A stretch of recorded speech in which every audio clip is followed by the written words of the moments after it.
There are only two kinds of people in this world. Those who consume illegal drugs and those who know someone who does.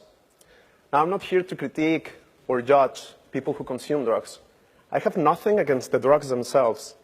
My aim in giving this talk, however, is to pull down the curtain so that you can see what is perhaps not obvious, so that you all know what is actually going on before illegal drugs get into the US. I care deeply about this issue because I was born and raised in the north of Mexico. My hometown is some 200 miles south of Texas, and it used to be a place in which, as a kid, I would bike and skate around with my friends, and people exercised in the streets safely. But now, everyone is living in constant fear. Children are not allowed to play outside, and literally everyone I know could stand before you today and share a horrific story of how the drug trade violence has damaged their lives. I have seen this other side, and I have kept quiet for way too long. I have lacked the courage to speak, and I have feared being the outlier. But I'm breaking my silence today because people need to hear this, especially here in the US. You know, the US is the largest market for illegal drugs. With only 5% of the world's population, it consumes over 30% of the global demand. And what's really interesting is that the vast majority of the millions and millions of users are using the drugs for recreational purposes. But only by buying, they are creating a demand. And wherever there is demand, there will be supply. And this supply is costing human lives. Let me illustrate this for you. Let's say you are a user, and you feel like getting high tonight or this weekend. So you would contact your trusted dealer and engage in a business transaction with him or her. All you see is a victimless crime. So you get high, and no big deal. But what you don't see is that for any dealer to be able to sell to you, they need to be working with one of the cartels. And before cartels supply to their dealers, they either produced the drugs in Mexico or imported them from Asia or South America and crossed them to the US by land, air, or sea.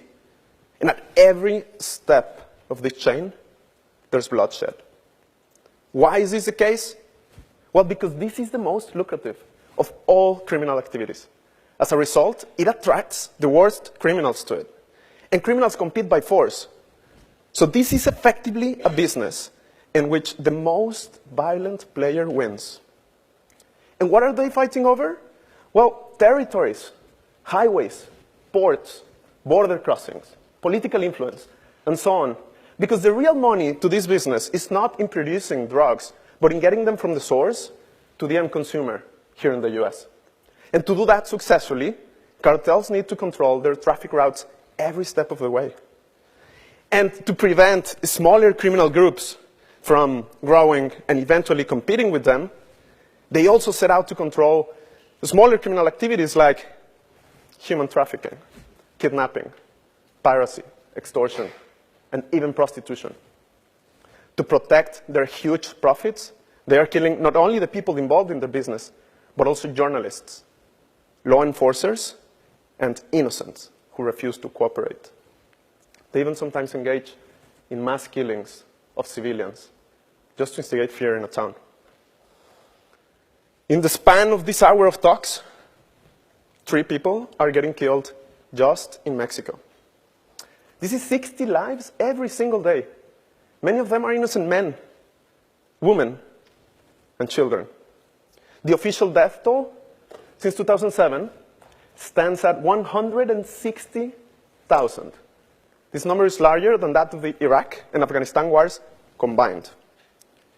This is the bloodiest conflict in North America since the American Civil War. One morning back in the spring of 2010, I found out that 4 very close members of my family had been kidnapped by one of the cartels. Long hours of fear and suffering turned into days. Days turned into weeks. We didn't know what was going on, and we still don't, because we never saw them again. The narcos disappeared them, breaking my family apart.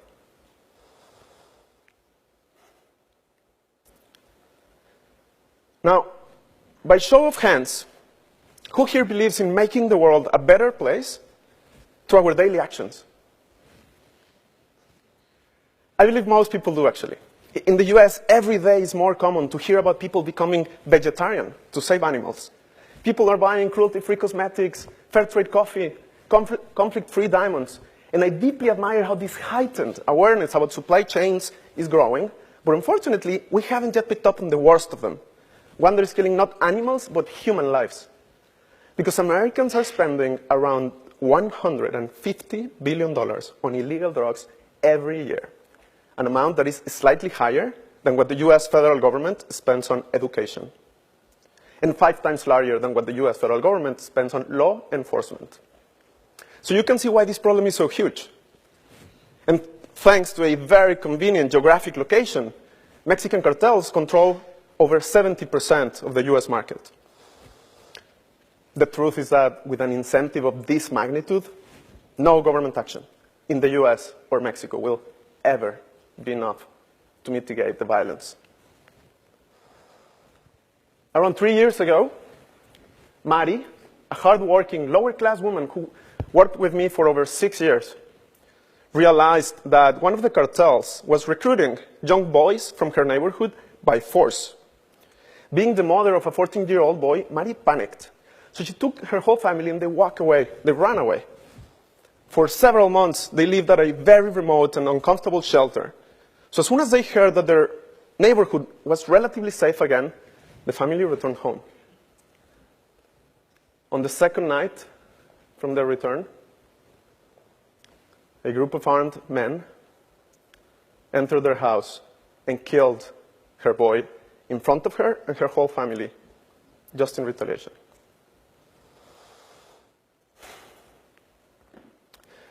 I completely understand if some of you are thinking, how come the Mexican government is not doing anything about this? It is the Mexicans' fault that they have such a corrupt government and weak institutions. And you know what? That's fair. I accept our responsibility.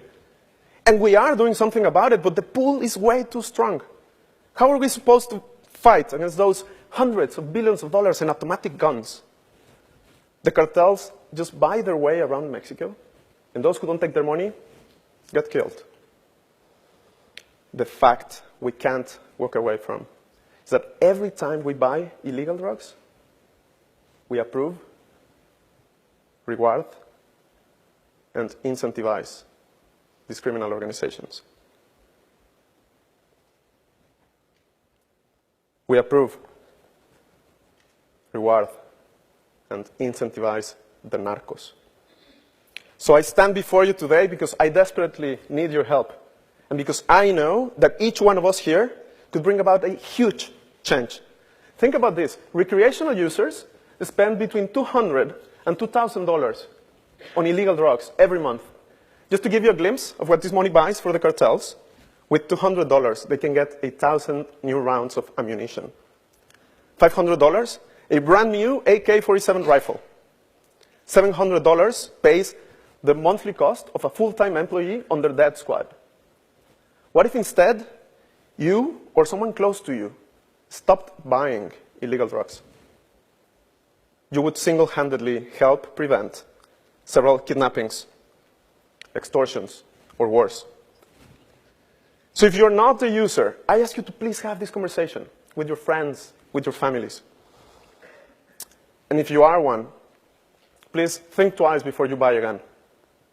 Consider alcohol or legal weed instead. Just don't lie to yourself, because now you know where your money would find its way to. Eventually, if we succeed, my family, people in my hometown, and all over Latin America would start feeling safe again.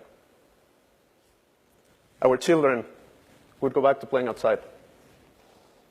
Thank you.